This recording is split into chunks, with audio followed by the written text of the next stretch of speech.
Good morning guys. तो आज आपके लिए लेके आ गए हम जियोलॉजिकल टाइम स्केल, जो कि आपके पैलेंटोलॉजी का बहुत ही इंपॉर्टेंट पार्ट है। इससे पहले हम फॉसिलाइजेशन, फॉसिल और अपना ब्रांचेस ऑफ पैलेंटोलॉजी और पैलेंटोलॉजी देख चुके हैं। इसके बाद आज हम अपना जियोलॉजिकल टाइम स्केल करेंगे। इसके बाद ही आपको कुछ फॉसिलाइजेशन या पहले के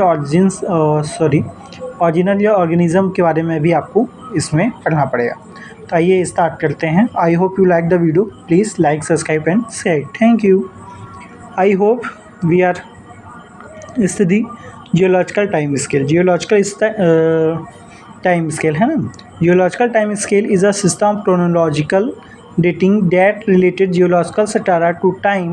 It describes the timing and the relationship between events that occurred during the Earth's history. Generally क्या होता है, जियोलॉजिकल टाइम स्केल वो सिस्टम है जिसकी वजह से आपको पता लगता है कि क्रोनोलॉजिकल मतलब पुराने समय मतलब एशियन टाइप में क्या था और मॉडर्न ईरा में क्या था और इससे पहले बीच वाले मिडिल पीरियड में क्या था, ये सब कैसा हुआ। जैसे अभी आप एक नॉर्मल एग्जांपल ले सकते हैं। अभी आपको जिस प्रकार टाइगर की स्पीसीज़ एक्सटेंट मतलब विलुप्त होते दिख रही है, क्या ये पहले भी ऐसा था? क्या मिडल पीरियड या एंशिएंट पीरियड में भी ऐसा था? शायद नहीं था, है ना। तो वही सब होता है जियोलॉजिकल टाइम स्केल में। ऐसा होता है कि वो हर प्रकार से आपको इसके बाद आपको वो टेबल दिखाएंगे, तो उसमें रहता है कि रिलेशनशिप बताता है कि इसमें ये उपस्थित थे, इसके बाद ऐसे एक्सटेंट हुए, इसके बाद फिर इनका पुनः उत्पादन हुआ। ये सब आपको जियोलॉजिकल टाइम स्केल में मिलता है। तो it describe the timing and the relationship of event that have awkward during the earth history. ये डिस्क्राइब करती है, आपको बताती है कि किस प्रकार टाइमिंग उस समय और रिलेशनशिप मतलब कैसा उनका संबंध था, इवेंट जो कार्य चल रहा था जो कि पहले अर्थ हिस्ट्री में हुआ था। ठीक है। इसके बाद है first geological scale was a purpose by Giovanni Arduino in 1716। Generally क्या था, फर्स्ट जियोलॉजिकल टाइम स्केल जो दिया थे वो थे जियोवानी अरविंडो इन 1716 में इन्होंने फर्स्ट दिया था और इन्हें ही फादर ऑफ जीटीएस मतलब जियोलॉजिकल टाइम स्केल माना जाता है।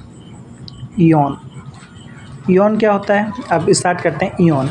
Eon is a mega unit duration half a billion year. Eon आपका मेगा यूनिट माना जाता है, सबसे बड़ा यूनिट माना जाता है, क्योंकि वो हाफ अ बिलियन ईयर, क्योंकि बिलियन ईयर का हाफ होता है ना। इसमें दो पार्ट्स होते हैं यहाँ पे, पेनरोजोइक ईऑन और क्रिप्टोजोइक ईऑन। पेनरोजोइक क्या होता है, मीन्स विजुअल लाइफ, मतलब इंसान उसमें हम देख सकते थे।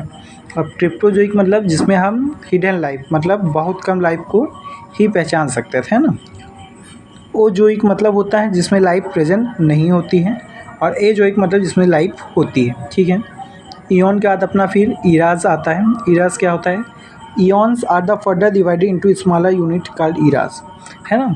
जो ईऑन रहता है उसका फिर कट ऑफ हो जाता है, मतलब ईऑन से फर्दर डिवाइड होता है और वो बनता है स्मॉलर पार्ट यूनिट्स में डिवाइड होता है, उससे हम ईराज कहते हैं, है ना। तो इसमें 4 टाइप्स होते हैं, सीनोजोइक, मीजोजोइक, प्लेयोजोइक और प्रीकैम्बियम। सीनोजोइक में क्या होता है, रिसेंट लाइफ मतलब अभी जिस प्रकार चल रहा है। मीजोजोइक मतलब मिडिल लाइफ जो बीच में चल रहा था। प्लेयोजोइक मतलब उससे पुराना चल रहा था। और पेनरोजोइक मतलब प्रिमिटिव लाइफ जो लाइफ आगे चल सकती है, इसके बारे में हम जानते हैं। फिर इसके बाद अपना पीरियड्स आता है। पीरियड्स क्या होता है, eon era is a further sub divided into the smaller time units called period.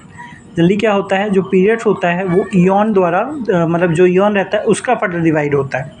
इसमें आपको एक तरफा आपको मिलेगा कि कैसे कैसे बड़े पार्ट से छोटे पार्ट डिवाइड होते हैं और उनका अलग अलग डिवीज़न या डिवाइडेशन फर्दर रिलेशनशिप आपको बताएंगे।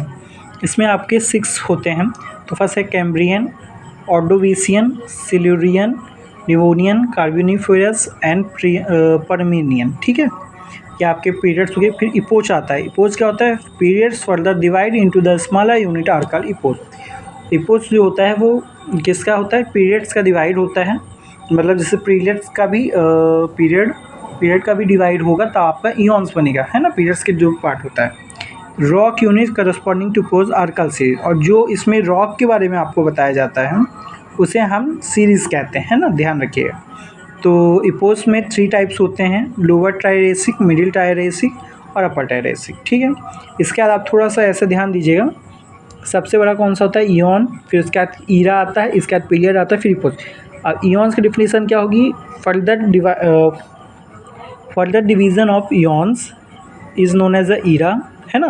द यूनिट मेगा स्टार, फिर इसका ईरा का क्या होगा, फर्दर डिवाइडेड होगा तो पीरियड्स बनेगा, पीरियड्स बनेगा तो इपोच बनेगा, है ना आपका।